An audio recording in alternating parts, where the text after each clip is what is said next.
Because کہ یہ concepts آپ کے کچھ بلڈ ہو جائیں گے. جی یہ تو آپ نے امام کو سکھایا ہے کیلف کے لیے یا کیلف کے لیے. جی جیسے ہم نے شاہ ولیمہ کا پڑھا کہ اس ٹائم جو ہے وہ عالمگیر کی ڈیتھ کی وجہ سے وہاں پہ جو ڈیفینسز آ گئے تھے تو اس وجہ سے پھر ان کو ضرورت پڑی اس موومنٹ کو لے کر.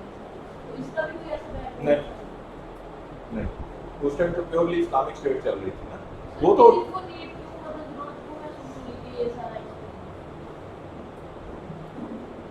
بڑا جسٹیفائڈ سا کوسچن ہے. ضرورت کیوں پیش آئی بیٹا؟ دیکھیں جو فلاسفرز ہوتے ہیں انہیں اپنی تھیریز دینی ہوتی ہے نا. کنفیوژن چل رہی تھی کیلف اور امیر کے درمیان. تو وہ ایک چونکہ جورسٹ تھے قانون دان تھے تو he felt at that time کہ ان کی ڈویژن آف پاور ہونی چاہیے. اس کے اوپر انہوں نے اپنا اسکول آف تھاٹ اپنی ایک تھیری دے دی. اس میں تو کوئی ایسی بات نہیں کیوں دی یا اس کے علاوہ کوئی ان کا موٹیو تھا اس کے لیے تو ان کے پاس جا کے پوچھنا پڑے گا.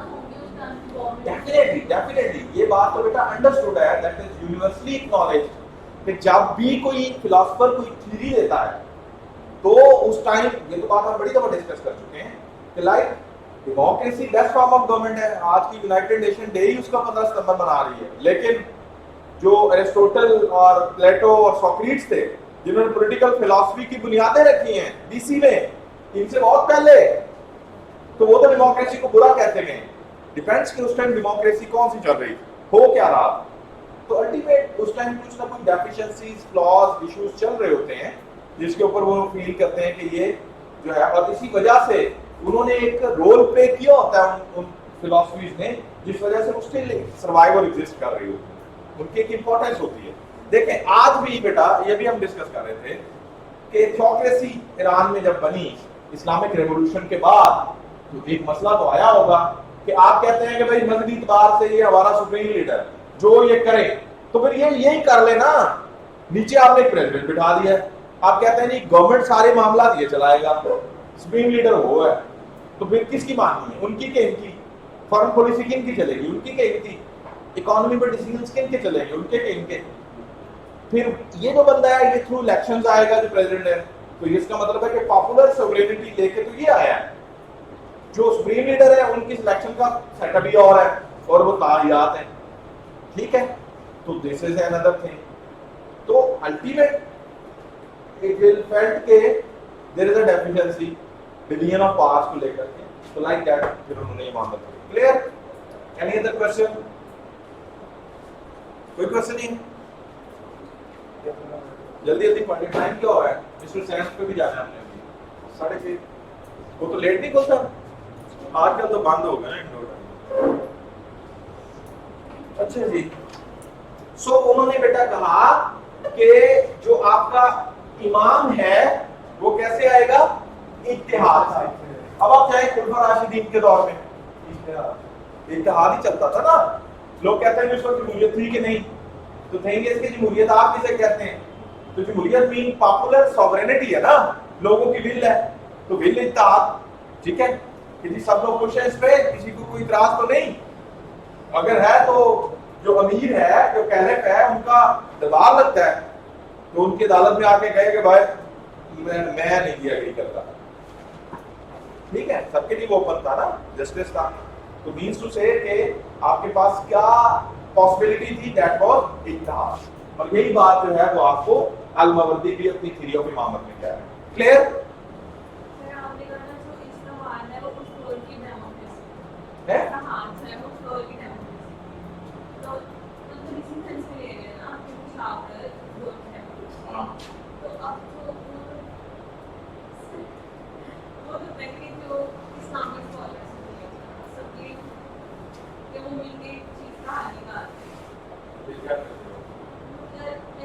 اتحاد کا مطلب یہ ہے کہ آپ نے سب کو ملا کے اس پہ کرنا ہے. بیٹا ڈائریکٹ کوسچن کیا کریں تو وہ ٹائم ضائع ہوتا ہے.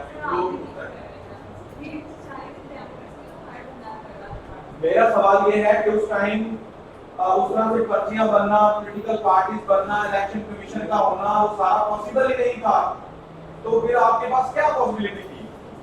ٹھیک ہے اتحاد. اور سیکنڈ تھنگ ہے کہ اب ہم یہ سوال ضرور کر سکتے ہیں کہ بھائی ہم نے اجتہاد کر کے ایک کو خلیف بنا لیا, ٹھیک, تو خلیف بنانے کے بعد کیا گارنٹی ہے کہ سب کی ول ہے کے لیے؟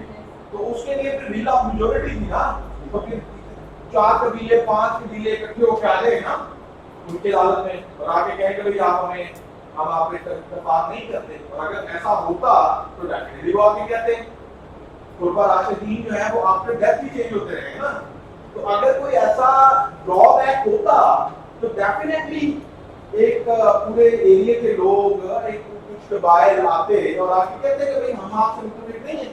تو اگر نہیں کہا لوگوں نے تو اٹ مینس کہ اجتہاد تھا اور لوگ واقعہ ہی سمجھ رہے. اور چلے اب آپ نے بات کی تو ایک چھوٹی سی میں آپ کو بتاتا ہوں.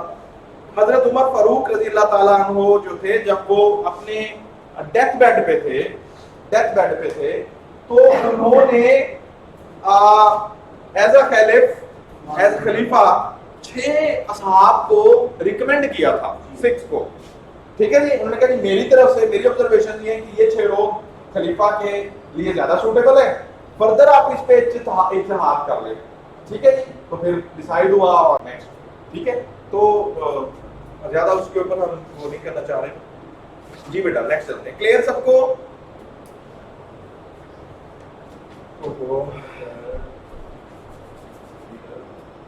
اچھا جی. دا امامت از اسٹیبلشڈ ٹو ریپلیس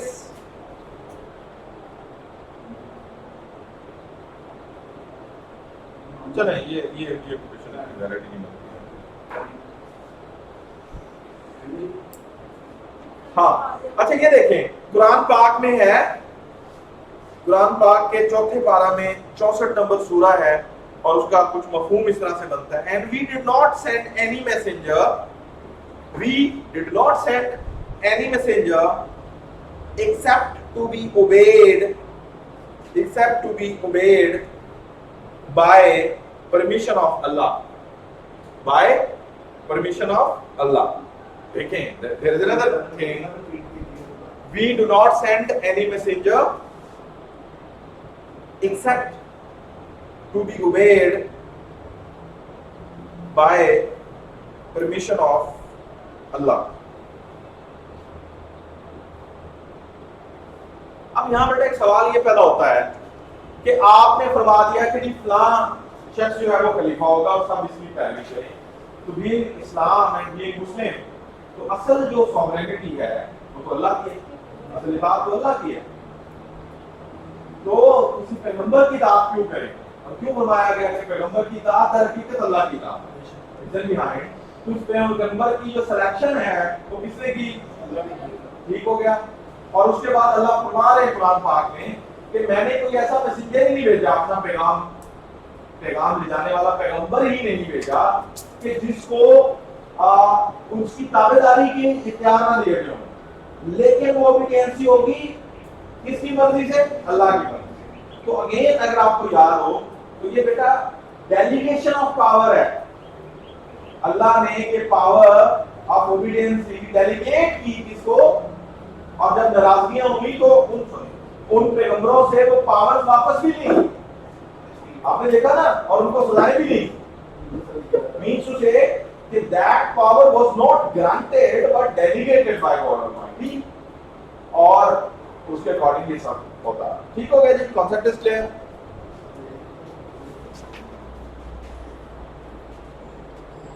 اچھا جی, الماوردی کہتے ہیں پرائمری فنکشن آف امام از ایڈمنسٹریشن آف جسٹس. یہ آپ کی کلیئرٹی ہو جائے گی کہ وہ امام کس کو کہہ رہے تھے. پرائمری فنکشن آف امام از ایڈمنسٹریشن آف جسٹس.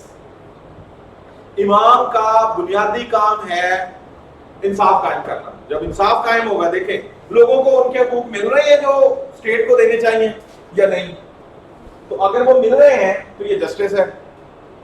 ٹھیک ہے, کوئی کسی کے ساتھ زیادتی تو نہیں کر رہا, اسٹیٹ میں کسی کے ساتھ زیادتی تو نہیں ہو رہی, اسٹیٹ میں سب کی عزت جان مال محفوظ ہے کہ نہیں, یہ سب کچھ لنک ٹو جسٹس. تو مینس ٹو سے کہ امام الماوردی کہتے ہیں کہ امام کی بنیادی ذمہ داری کیا ہے؟ جسٹس سسٹم کو, ایڈمنسٹریشن کو مینٹین کرنا. کلیئر بیٹا؟ کوسچن اچھا جی,